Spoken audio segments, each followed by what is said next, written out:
This is C-SPAN's Afterwards podcast. This week, Atlanta Journal-Constitution political reporter Greg Bluestein discusses his book, Flipped: How Georgia Turned Purple and Broke the Monopoly on Republican Power.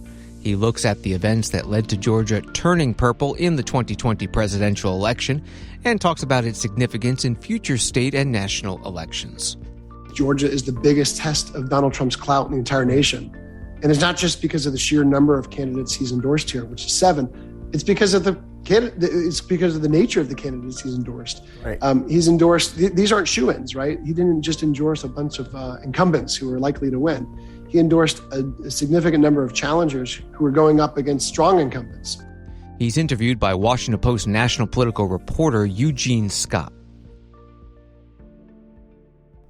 Greg, it's so good to have you here with us to talk about Flip, this book about such an important moment in our political history in the state of Georgia. I've been a fan for a while and obviously have followed you quite a bit on social media. And so it's an honor to be able to ask you these questions that we can't fit into tweets. It's an honor to be here. Thank you for having me.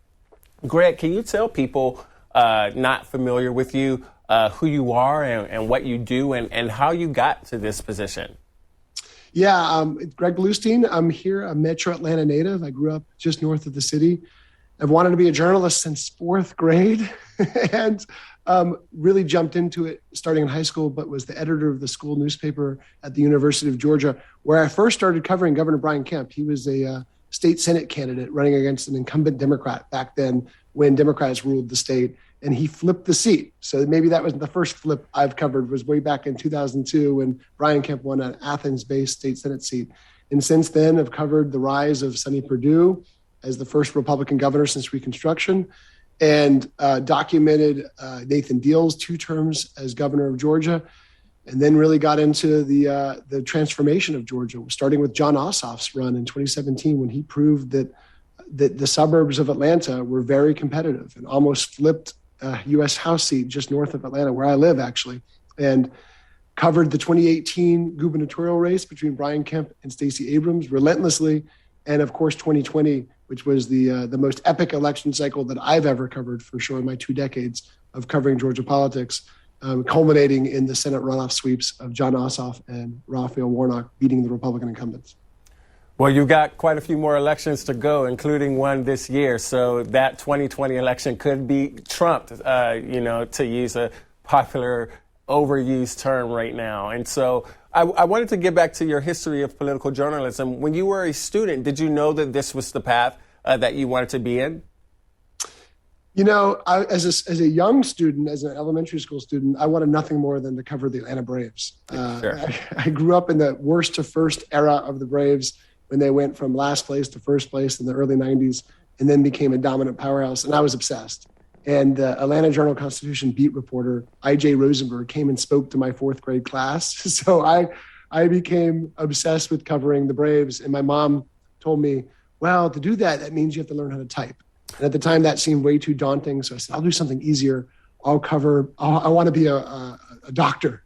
And so for a while there, I had this dream of becoming a doctor, even though I had 2s and I had bad grades in all my science classes and my AP exams.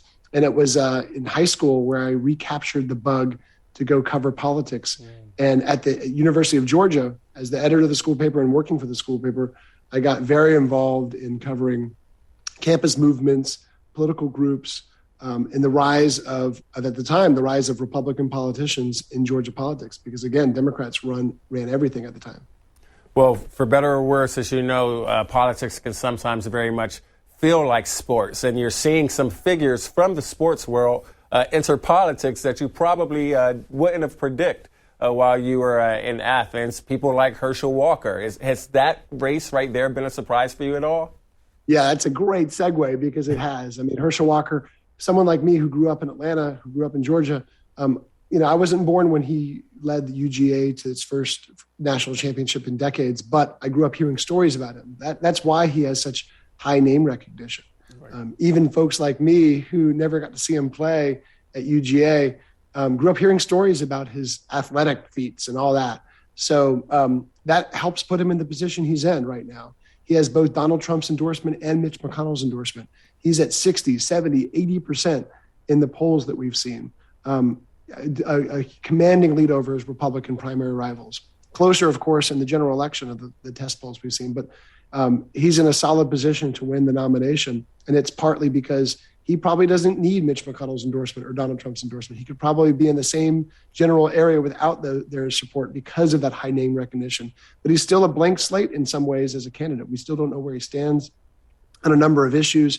We still at the Atlanta Journal-Constitution haven't had a sit-down interview with him. Many other mainstream media outlets have yet to be able to talk to him because he's reserved his interviews mostly with friendly audiences. So there's a lot that remains to be seen, and certainly how he navigates a troubled past that includes allegations of domestic spousal abuse, erratic behavior, and questions about his business background still loom very large in that race. I want to get to 2020 and your book, but I want to stay on this 2022 race for a while. How much of Herschel Walker's selection by the GOP do you believe is a response to how the Republicans did in 2020 in the Senate race? A lot of it is a response of wanting to have a new face, an outsider, right? Georgia Republicans and really Republicans throughout the country, but I think particularly in Georgia, are obsessed with the idea of an outsider. David Perdue, who's now a candidate for governor, he ran for U.S. Senate in 2014 with the outsider label. It was front and center. It was about everything he talked about he was the outsider politician. And, there's no outsider quite like Herschel Walker. He hasn't lived in the state for years. He lived in Texas and just moved back to run for office. And he certainly wasn't involved in conventional politics. He was a big Trump surrogate, but he wasn't involved in day-to-day politics in Georgia. So he's running as an outsider. He's also running with the Trump brand, right? As I said, it might not matter. He might have been in this position even without Trump's endorsement, but certainly he's looked at as part of this pro-Trump slate that is coming to Georgia and a part of the former president's image, his attempt to remake the Republican Party of Georgia in his own mind, in his own image. He wants to oust a lot of incumbents who either align with Governor Kemp or he feels like aligned against him in the 2020 election, even though there was pretty much lockstep support for the former president among the GOP here. But a lot of this 2022 election is already hinging, on the Republican side at least, around a fascination with 2020 and these false claims of election fraud in Georgia. You mentioned Republicans in Georgia's obsession with an outsider, and then you went on to say, or at least an outsider label. And quite frankly, you talk about that in your book a bit when it comes to Perdue. And I think that also applies to Walker. These are people who aren't actually outsiders. They're very familiar to Republicans in the state who've been paying attention for a while. Is that fair? Yeah, they're first-time candidates in David Perdue's case back in 2014 and Herschel Walker's case now. But they are name brand figures, right? Herschel Walker has almost universal recognition, name recognition among voters here in Georgia in part because of his athletic feats. And David Perdue, even though he himself was not very well known when he ran for U.S. Senate in 2014, he comes from one of the most famous political families in Georgia. Sonny Perdue, his first cousin, was the first Republican governor in Georgia since Reconstruction. So he had Sonny Perdue's network and his political operation at his side as he ran for this campaign. But look, even Brian Kemp, he ran as an outsider for governor against the lieutenant governor, Casey Cagle at the time, in the Republican side. But Brian Kemp, even though he called himself an outsider, his office was directly across the Capitol Rotunda from Casey Cagle's. He was Secretary of State. So you see that in politics everywhere, but especially in Georgia, you see people who are literally elected statewide officials who still say they're outsiders to the political game, even though they've been in state office for years. What's the value of that? Who does that appeal to? I mean, certainly people know that these are individuals who are not literally outsiders, but when they define themselves as outsiders, who are they hoping to reach? The conservative base in states like Georgia, right? It's you hear it over and over again when you're out there on campaign stops and just talking to voters. They want someone who can shake up Atlanta. They want someone who can shake up Washington. They don't want the status quo. There is this sense that there's corruption or there's malaise or there's gridlock, and they want someone who can help fight for them. And it has been the sort of the calling card for Republican officials, especially in Georgia, to say that they're the outsider, to say that they can be that candidate who can maybe channel a little bit of Donald Trump. That same sentiment that we saw Republican voters flock to with Donald Trump, they're trying to harness that same power. And it's been real hard for the insider-ish candidates, right? Casey Cagle, the lieutenant governor at the time, who was defeated by Brian Kemp, he had a real challenge with that because he had been a 3-term lieutenant governor. He was a fixture of the state capitol. That was who he was. And to see those forces kind of be turned against him, the same things that got him, to become the front runner on the Republican side in 2018 was turned against him just a few years later. And would that appeal to the conservative base be because of dissatisfaction with the base, with the status quo in the GOP? Yeah, it's a feeling that folks are being left behind, right. They're being forgotten, that their values are not being embraced.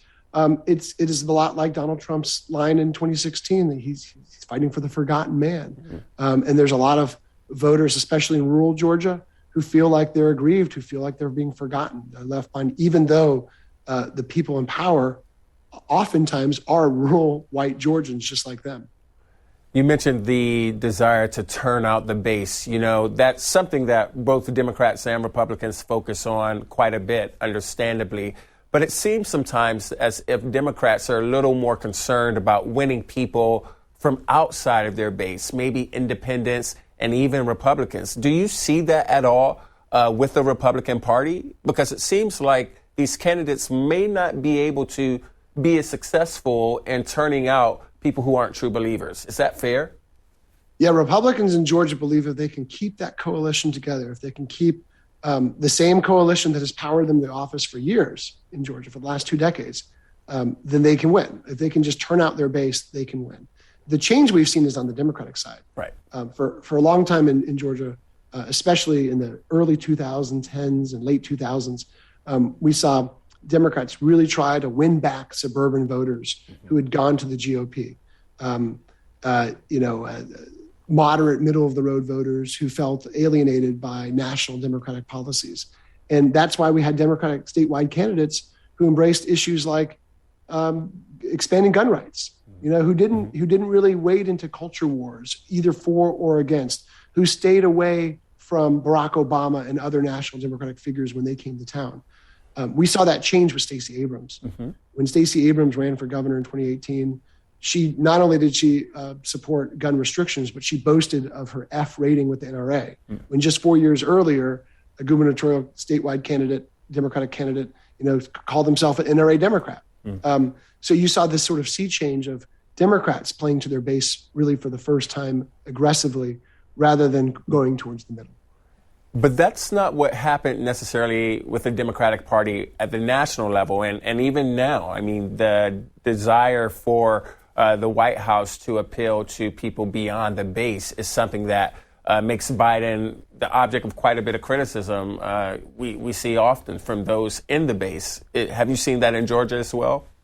Yeah, there's a feeling among Democrats this cycle, right, that in 2020, it would be really hard to recreate what happened, the magic that happened in 2020, where you had a huge surge in turnout voters, in suburban voters, a huge turnout surge among suburban voters, and the base showing up, especially in urban parts of Georgia. To recreate that won't be easy, especially without Donald Trump on the ballot, right. Especially without the extraordinary circumstances we had during the pandemic with a surge in mail-in voting. And that's why Stacey Abrams, as she's running for governor right now, she's already kind of locked down the image among liberals of being this progressive icon. And right now, her campaign is revolving on, it can be kind of summed up in 2 words, expand Medicaid. That's an issue that she feels like has a broader base of support, and one that she ties back to kind of every question she gets, whether it be about infrastructure, about economic development, about the plight of rural Georgia, whatever it is, she finds a way to tie that back to expanding Medicaid. You mentioned the magic of 2020, the coronavirus pandemic, Trump being on the ballot, also these social justice movements, which you talk about in your book, is really making people think differently about a lot of issues that they perhaps hadn't reflected on quite a bit. But you also mentioned in your book that what happened with the Democrats in Georgia, the success they experienced, didn't come out of anywhere. There was strategizing and organizing and just work involved, and that had been in the making for years. Can you explain some of that to people? Yeah, it's important for especially a national audience to know this was not some sort of overnight success, right. A miracle that just happened to happen, right? It took years of work from Stacey Abrams, but also from organizers on the grassroots level who had this plan 10 years ago to start building the party back up and to engaging with voters who felt disconnected, disengaged, alienated from the process on issues that mattered to them, rather than trying to run as Republican lights, rather than trying to stick to the middle on every issue. Democrats started embracing their core authentic values, whether that be gun control, whether that be criminal justice reforms that included decriminalizing marijuana, whether that meant different taxing policies that involved more income tax credits for middle class and lower income families. All those played into this entire broader pitch that also included expanding Medicaid, which was an issue in 14 and 18 and now in 2022 in Georgia. So all these kind of played together with Democrats saying, hey, we can still win the middle, but we don't have to necessarily alienate the left by aiming at the middle the entire time. And so they started pushing for Democratic-leaning, core voters, particularly those younger voters and voters of color who didn't vote often in midterm elections and even skipped a lot of presidential elections. But that's not the approach Republicans took in terms of expanding their coalition. I think you talked about that a bit earlier.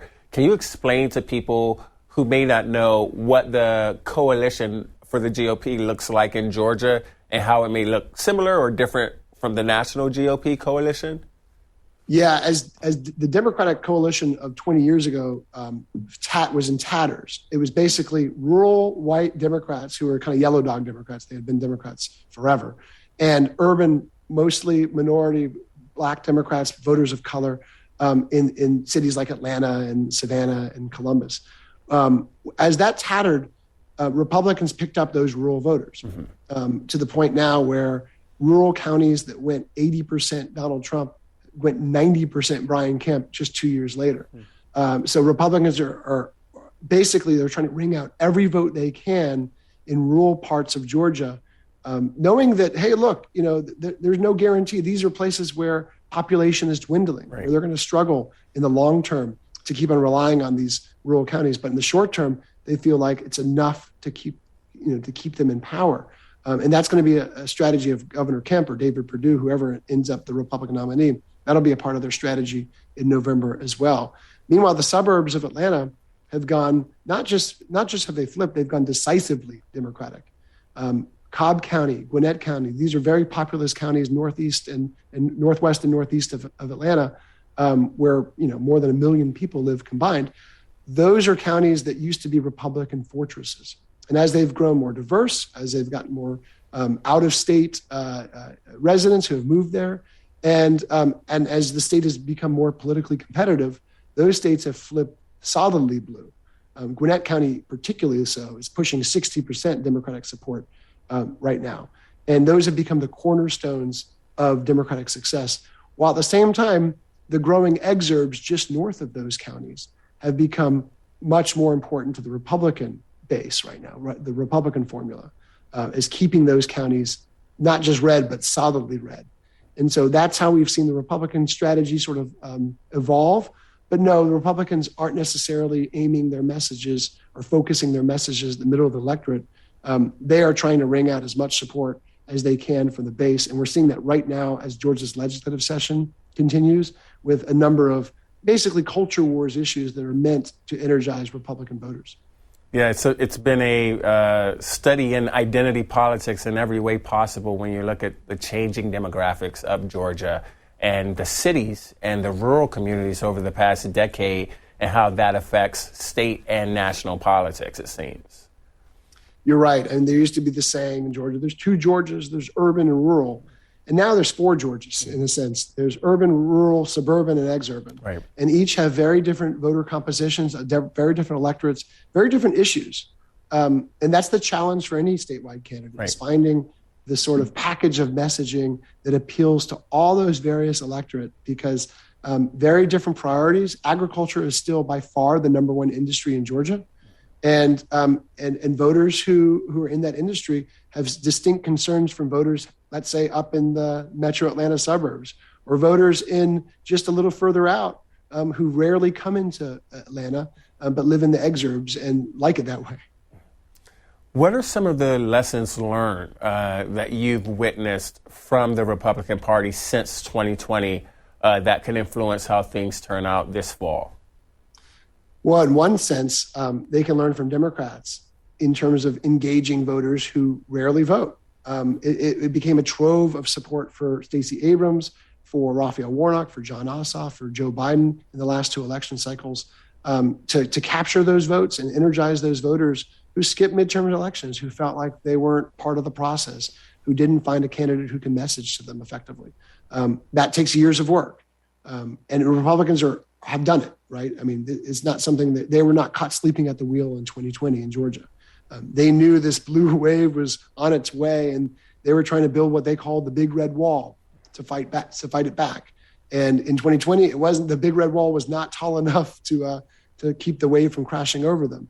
But they feel like they're already starting to do the work to energize their base in different ways and to reach out to those voters that skipped 2018 and might have stayed home in 2020. Their biggest issue, though, still continues to be Trump. Mm-hmm. The former president has endorsed 7 candidates now in Georgia, including challengers to Governor Kemp, including candidate Herschel Walker for U.S. Senate, and including a lot of challengers for down-ticket races that most Georgians really, frankly, aren't paying that much attention to right now.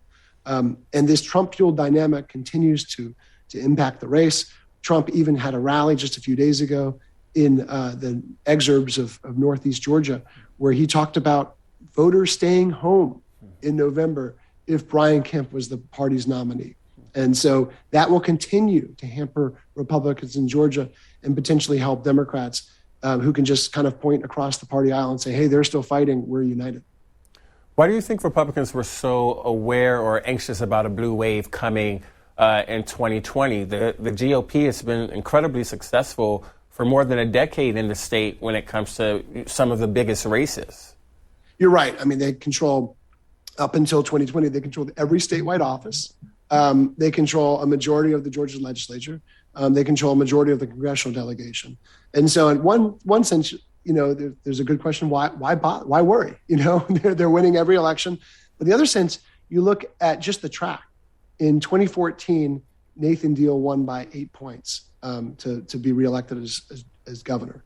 In 2016, Donald Trump wins by 5 points, captures the state by 5 points. In 2018, Brian Kemp wins by 1.5 points, right? So the track starts getting more narrow, but also Republicans were very well aware of those efforts from Democrats who believe that, hey, demographics is important, but it's not necessarily destiny. We need to find those messages. We need to find those ways to energize voters. And so Republicans were looking. David Perdue said as much. You know, he's a corporate executive, so he's always interested in what the competition is doing. So he paid very close attention, as did other senior Republicans, to what Stacey Abrams and her allies were doing to energize their voters, to mobilize, connect, register, all those things you need to do to get a groundswell of new support. They were paying attention to that and wondering how they could do it as well. How divided is the state Republican Party when it comes to Trump? We know that the former president has endorsed a handful of candidates and walked away from some that he seemed to be, in good terms, on good terms with back in 2020 or even before. Are you seeing the party not be completely sure where they want to go in terms of the future of the GOP? You know, I think Georgia is the biggest test of Donald Trump's clout in the entire nation. And it's not just because of the sheer number of candidates he's endorsed here, which is 7. It's because of the nature of the candidates he's endorsed. Right. He's endorsed, these aren't shoo-ins, right? He didn't just endorse a bunch of incumbents who were likely to win. He endorsed a significant number of challengers who were going up against strong incumbents with high name recognition and who have been in these races for years. And in some cases, incumbents who have kind of done nothing to alienate Donald Trump other than being supported by Governor Kemp. So Georgia is that test case, and we'll see on May 24th during our primaries if Republican mainstream voters come out in force behind Governor Kemp, or if you see this sort of groundswell of pro-Donald Trump support come and crash a wave over Republican incumbents who aren't backed by him. But certainly those issues continue to divide Republicans. And I know this story has been written a number of times, and it's also included in my book, but the very fact that Republicans now, there's a faction of Republicans in Georgia that say we need to focus on 2022, on inflation, on the global supply chain issues, on healthcare, on different issues that are priorities among Georgia voters. And there's a faction of Republicans that says, hey, yeah, we'll look at that too, but 2020 is our main bag right now. That going back to 2020 and all these conspiracy theories and falsehoods about election fraud in Georgia, which are all bunked, right? Multiple election officials have said there's no indication of any fraud. We've had 3 tallies of votes. We've had audits. Even Trump's own attorney general said there was a free and fair election. But there's this obsession with 2020, and I saw it firsthand at Donald Trump's rally just a few days ago, when issues that used to be applause lines about crime, about corruption, they still got maybe tepid applause.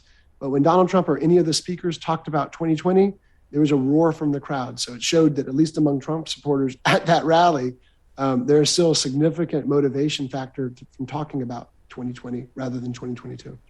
But when you think of these voters and these even elected officials who seem to be, consumed with 2020, what's the end result that they are hoping for? And if they don't get that, which is unlikely, it's likely, should I say, that they won't get whatever their end result is that they're desiring. Will they let go of this focus on 2020 and 2022? Or is this just going to be the new priority for these voters? Look, I was shocked in mid-November of 2020 when we were still talking about contesting the election and that Republican Trump supporters were fixated on that, right? I had no idea it would still drag on to 2022, but that's what's happened. There are rallies around the state still where people wear Trump won shirts and have Trump won signs. I interviewed voters who were convinced at this rally that Donald Trump would be president, now, not in 2024, but that somehow he'd be reinstated. And you see statewide candidates for attorney general, for secretary of state, some of the top offices in Georgia, who said that their first steps would be to launch investigations into what happened in 2020 and to, quote, hold folks accountable, right? Which has a number of meanings. But when David Perdue said something along those lines, a lock him up chant erupted right behind him. And that was in reference to Brian Kemp. Right. So again, it has still become this energizing fuel, rocket fuel in a sense, to the Donald Trump supporters in Georgia and I'm sure beyond, who still think that there was some sort of fraud, rampant corruption, fraud, rigged election. All those conspiracy theories that Donald Trump has been talking about has firmly rooted itself in at least a faction of the Georgia Republican Party. As someone who's been paying attention to Brian Kemp for quite some time, what's it been like covering his decreasing popularity with some people in the GOP for you? Has that come as a surprise, or did you see that coming before this moment?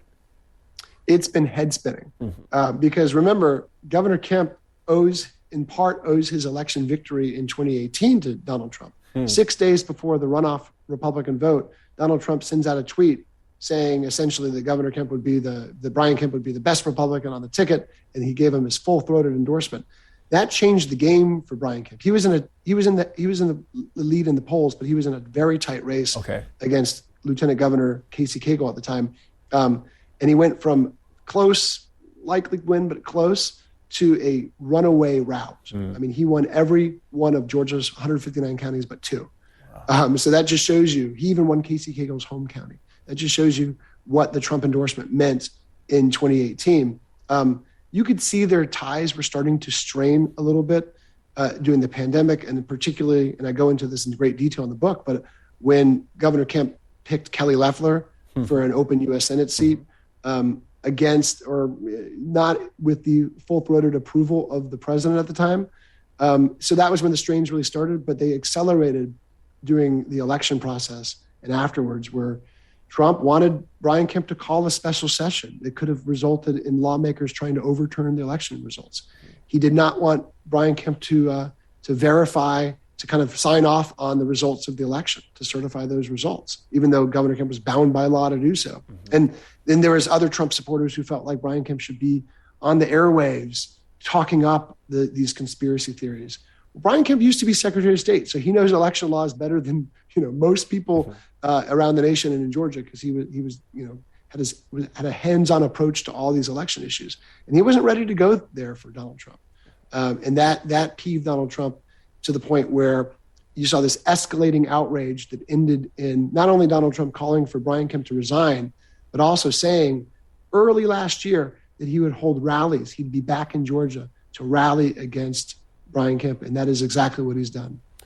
Based on your conversations with insiders, people who have known Kemp for a while, what's it been like for him to see someone have such a major role in their success and perhaps their failure if things continue to go the way the former president wants? At first, it was, according to folks around him, it was frustrating. It was maddening. They felt like he had done everything, that Brian Kemp had done everything possible to support the president's agenda and to support his time in office. Now it's kind of baked in. Now it's, now whatever Donald Trump says at his rallies, anything he could do, he's already said it all before. He's already gone so far as to even say in September that he'd rather see Stacey Abrams as governor than Brian Kemp. So there's in the Republican world, there's not much worse you can do than say you'd rather see sort of the arch nemesis of Georgia Republicans be the governor than Brian Kemp. So in that sense, you still won't see Brian Kemp. You will not hear Brian Kemp say a bad word publicly about Donald Trump. When he's asked about the endorsement and about his opponent's Trump-backed campaign, he'll focus on David Perdue or he'll focus on his own agenda, and he'll just say, hey, I can't control what other people are doing. I can only control what I'm doing. And that's become his sort of standard line. Again, you're not going to hear him bash the president, the former president. You won't hear him try to engage in a fight with him, because he's not going to win that fight. Right. He doesn't have more Twitter followers. Well, he does now, but he doesn't have more email followers or all this. He doesn't have the same megaphone that the former president has or the same appeal nationally. But what he does have that he's running on is a record that he thinks the conservative voters will end up supporting. Speaking of Stacey Abrams winning instead of Brian Kemp, if that were a possibility, what is the Democratic Party saying as a whole in terms of Abrams? Is she the individual that they fully support, or is there a wing that believes that maybe the Democrats could have been more successful in the last governor's race if they had someone who was not as associated, be it perception or fact, with the most progressive parts of the party? That's a great question, because in 2018, there was sort of a never Abrams wing of the party that thought that she would be an ineffective governor, that she's the wrong candidate to run statewide. But you saw that pretty much effectively stamped out fairly quickly. She beat a formidable Democratic opponent in 2018 who had the more conventional approach to running for office. She was her opponent, Stacey Evans, ran the same sort of campaign that many other statewide Democrats ran, which was trying to appeal to the middle, keeping the left energized, but trying to appeal to the middle more than anything. And she was trounced in a primary competition. And that was seen as a mandate for the Stacey Abrams approach.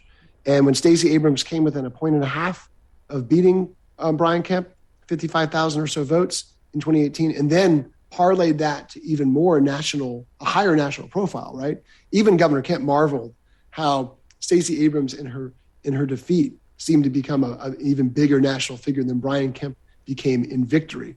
And certainly she did in some sense, right? She was on national talk shows.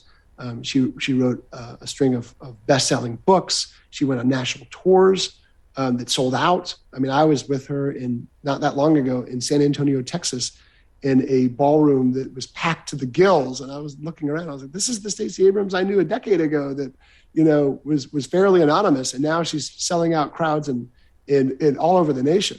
So she's become this sort of superstar nationally that of course, that Republicans will use against her to say that she's more interested in using the governor's office as a stepping stone to the presidency than she is in Georgia. But right now you're seeing sort of a united Democratic Party behind her. She has no primary opposition.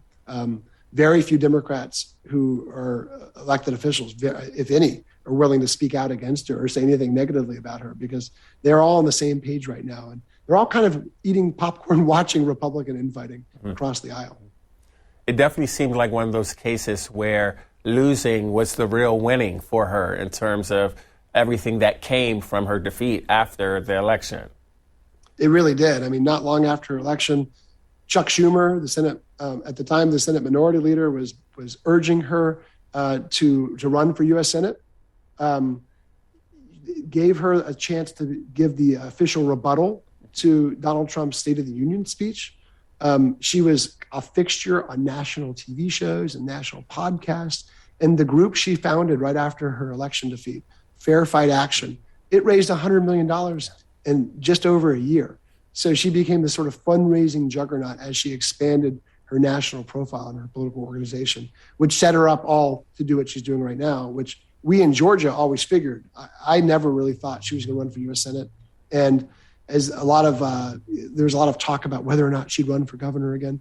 I was convinced the moment, for better or for worse, the moment she ended her campaign against Brian Kemp, I was convinced we were headed towards a rematch in 4 years, and here we are. It's kind of interesting that Kemp would suggest that Abrams is more focused on a national platform and higher office than leading Georgia, because many people haven't made it clear that is exactly what she wants. People who know her well and her plans, when others have suggested that it's actually Kemp who, had he won, would have maybe wanted to do something more outside of Georgia. Is that fair or accurate? You know, it's interesting because Stacey Abrams has never been shy about talking about her ambitions. She feels like she shouldn't be shy. She wants to be an inspiration to other young women, especially women of color, to talk about what they want to do and not to be reserved about higher ambitions. So as early as, and this has become sort of a famous story in Stacey Abrams' world, but as early as she was 18 years old, when she charted out her career trajectory on a spreadsheet that included, at the time at least, Atlanta mayor. She kind of abandoned that idea and replaced it with being governor. And then her ultimate goal was to be president. And she's talked openly that yeah, she has White House ambitions. When she was, when Joe Biden was recruiting a running mate, she made it very clear. She wasn't going to be shy and ho-hum about it. She was actively engaged in trying to be his running mate. It didn't work out for her that way. And that meant she could completely focus her attention on being governor.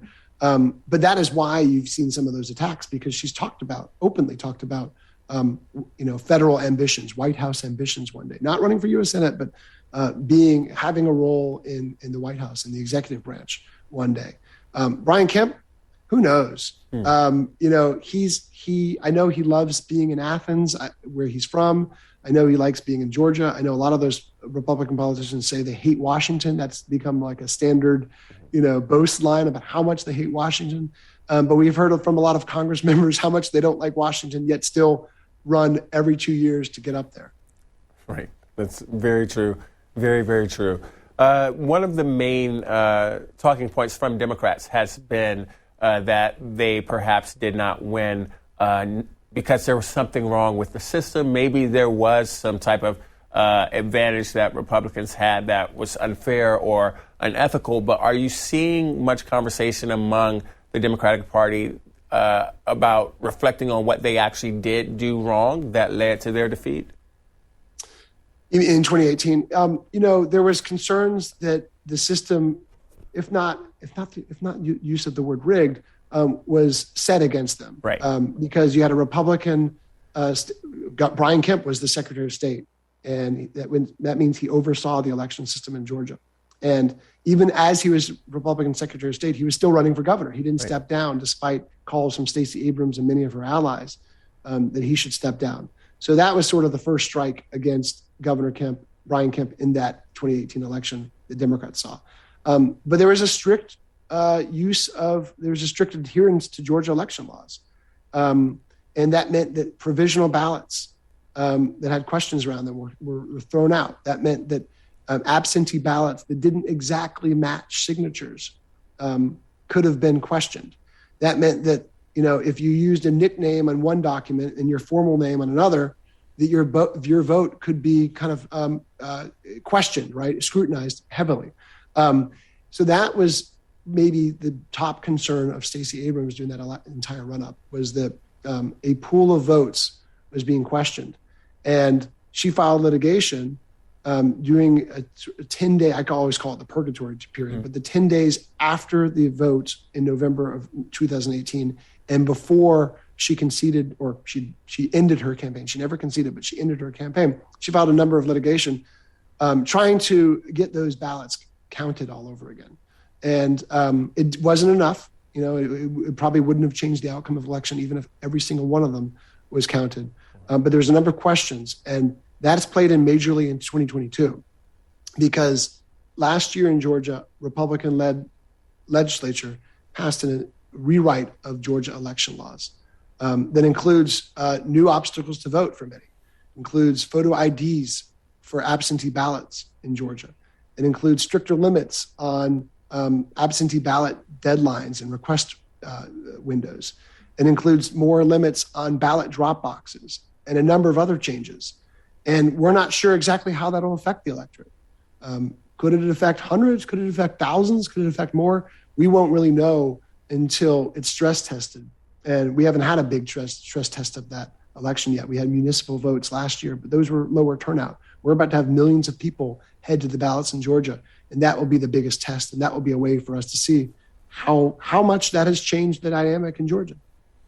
Well, assumptions from liberals in the state are that it will change turnout in terms of how the election goes, disadvantaging the left. Is that correct? Yeah, there is a worry among Democrats that, yes, this will target voters of color disproportionately. They will affect poorer voters who might not have photo IDs, who might not be aware of these changes, who are used to the way things were in 2020 and before, and who got used to the idea of ballot drop boxes being in more abundance than they will be in 2022. There'll be a lot of voter confusion beyond that, just with redistricting. A lot of voters have different congressional representatives and legislative representatives. They live in different districts now. So that will be a major factor. And again, look, the outcome will help shape this, because if we're looking at a very close race like we had between President Biden and Donald Trump in 2020, where the total vote was affected by about 11,000, it was split by about 11,000 votes, then even the most minor change, and I'm not saying these changes are minor, but even minor changes could have affected that outcome. But if it is divided by 200,000 votes, 300,000 votes, then whoever's on the losing end, it'll be a lot harder for them to make that argument. Obviously, there's been a lot of attention to the gubernatorial race and even, the Senate races and Washington-based races after the 2020 election. But based on these changes that we saw implemented last year from the Republican legislature in Athens, have you seen the Democratic Party at all put increased emphasis on the need to vote in more local elections for their members? Yes, there's this robust effort to recruit strong down ticket candidates along party lines. We have more Democratic candidates involved in elections in the elections in Georgia than we've seen in decades. A number of Democrats are running, even in unwinnable races, legislative districts where it's drawn to be not just safe Republican, but impossible for Democrats to win. You're seeing Democrats raise their hand and run, in part because they want to challenge and they think maybe they could pull off a miracle. But really, from the party level, to engage voters, even in these unwinnable races, just to energize, every vote counts. So if a local Democrat who has no chance of winning a legislative seat but can still get 50 extra people to the polls who wouldn't otherwise vote, that could add up. But look, we're seeing Republicans do that too. Republicans are waging congressional campaigns and legislative campaigns against undefeatable Democrats in such safely blue districts as you can imagine. And really, the interesting thing about redistricting in Georgia is the Republican majority could have could have been much more aggressive in a sense. They could have redrawn lines to pick up two congressional seats rather than one in the U.S. House and multiple legislative seats. But instead, they decided to play it safer in order to retain their majorities through the rest of the decade. Because some of those seats, if they could have potentially flipped 2 seats in the U.S. House this election cycle, but both those seats could have been vulnerable in 2024 or 2026. Instead, they drew 1 seat very safely Republican. It's now Democratic controlled. And then another seat that's now Democratic controlled to be very safely Democratic. So they're kind of hedging their bets. What are the ideas that you are seeing take center stage that they're hoping will be more winsome this year that perhaps were not, primary and front and center back in 2018? On the Republican side, we're seeing a return to culture wars in Georgia that we really haven't seen in a long time. One of the first things that Governor Kemp did when he took office was sign a sweeping anti-abortion law. And that was something that his predecessors tried to avoid. And he's expected to soon sign a very broad-ranging gun rights expansion into law, both aimed at energizing Republican voters. But we're also seeing a return to sort of culture wars at the classroom. We're seeing legislation that seeks to direct how teachers can talk about race and gender in the classrooms, what Republican sponsors call divisive concepts. We're seeing legislation that gives school officials more power to ban what they see as offensive books, obscene books, restrictions on transgender athletes from competing in certain high school sports. So we're seeing a broad range of those issues come up in the Georgia legislature that Governor Kemp will put front and center in his election campaign as a motivating factor for Republicans to vote. On the Democratic side, as I mentioned earlier, it's been, if Stacey Abrams' campaign can be summed up, it's expand Medicaid. She's talking about other issues. She still has many of the same platform ideas that she had in 2018, but she's not talking about them to the same degree that she is expanding Medicaid. But on the federal level, we're also seeing something different. We're seeing Democrats acknowledge and brace for the fact that inflation and global supply chain problems and rising fuel prices are all going to be a major factor in how voters decide who they support in November. And so shortly after Senator Raphael Warnock qualified to run for another term, the first things out of his mouth were, I'm going to go back to Washington to help fight rising prices. So right now, his top priority is a federal gas income tax break for gas at the fuel pumps. It is capping insulin. It's the price of insulin at $35. It is going after what he sees are price gougers on the global supply chain. So he's going after issues like that are, frankly, they're not divisive. They're not really partisan. They're more populist than anything. But Warnock is a candidate who his critics are being very aggressive in somehow trying to, associate with identity, opposed to issues and, symbolism far more so than some type of results. Have you seen that campaign push back on that in a way that could be effective with voters that maybe aren't quite sure how they feel about Warnock? Yeah, we saw that to a major degree in the 2020 campaign with a lot of the same attacks wedged against Barack Obama during his Senate and presidential runs were leveled against Raphael Warnock. In the debate that he had with Kelly Loeffler, no fewer than a dozen times did she call him a radical liberal. And you better believe that will be the Republican attack line this time around, because it plays into the fears of Republicans that the nation is slipping down a more leftward path. And certainly, Raphael Warnock has a progressive track record, of course. And if you looked at maybe his biggest issue last year, what he was most identified and associated with was federal voting rights expansion, the John Lewis Act that got held up in legislative gridlock. But this year, of course, he hasn't abandoned his support for that at all. But this year, you're not seeing him emphasize that issue nearly as much as he's emphasizing those other issues I talked about: fighting rising inflation, federal gas tax break for fuel, capping the price of insulin. All those things are the message that he is pounding every day. And it's meant to show that, hey, he can work across party lines and he can embrace some of these more consensus-driven, nonpartisan issues. When you think about Warnock and Ossoff, were their victories surprising still after Biden's or were they expected, I guess, after Biden's, given how Democrats turned out?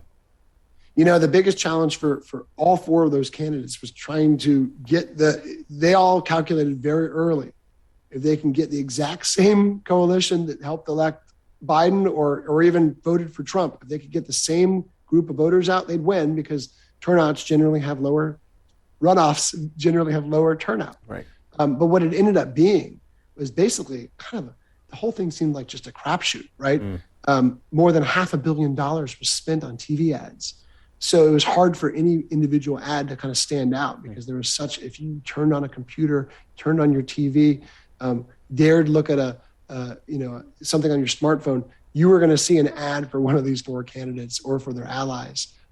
Even watching, a Christmas special or a holiday movie. My kids were treated to all sorts of videos about Raphael Warnock being a radical liberal or Kelly Loeffler being the worst human being or whatever it might be at the time. No one was spared in Georgia as much as you might have tried. So it became this all-out battle, and where both parties and all four candidates kind of, again, retreated to their cores. Raphael Warnock and Jon Ossoff made the calculation very early. If they can just reach the base again, and if they can get as many Joe Biden voters as possible to come back out for them, they'd win. And Kelly Loeffler and David Perdue made the same calculation when it came to Donald Trump supporters. But their problem was Donald Trump kept on moving the goalposts, kept on insisting on even more tests of loyalty, and that culminated in his call for both David Perdue and Kelly Loeffler to object on January 6th to the Electoral College vote. And both of them ended up saying that they supported Donald Trump's attempt to block his opponent's Electoral College confirmation. It's been clear that Trump's been very vocal in these races in Georgia and will continue to be. Do you see that happening with people from Washington, like Biden or Harris or other popular lawmakers? It'd be interesting to see how Raphael Warnock, how Stacey Abrams, how other Democrats treat Joe Biden, because certainly they welcomed his support in 2020 and in 2021. He came to Georgia for several events. He also was here for a voting rights event earlier this year that got a lot of attention. Stacey Abrams ended up bypassing the event because of a personal conflict. But it was seen by some as her attempt to distance herself from the president, whereas here in Georgia, that is not seen really as anything that she can possibly do, because A, she tried to be his running mate, right? She tied herself directly to him.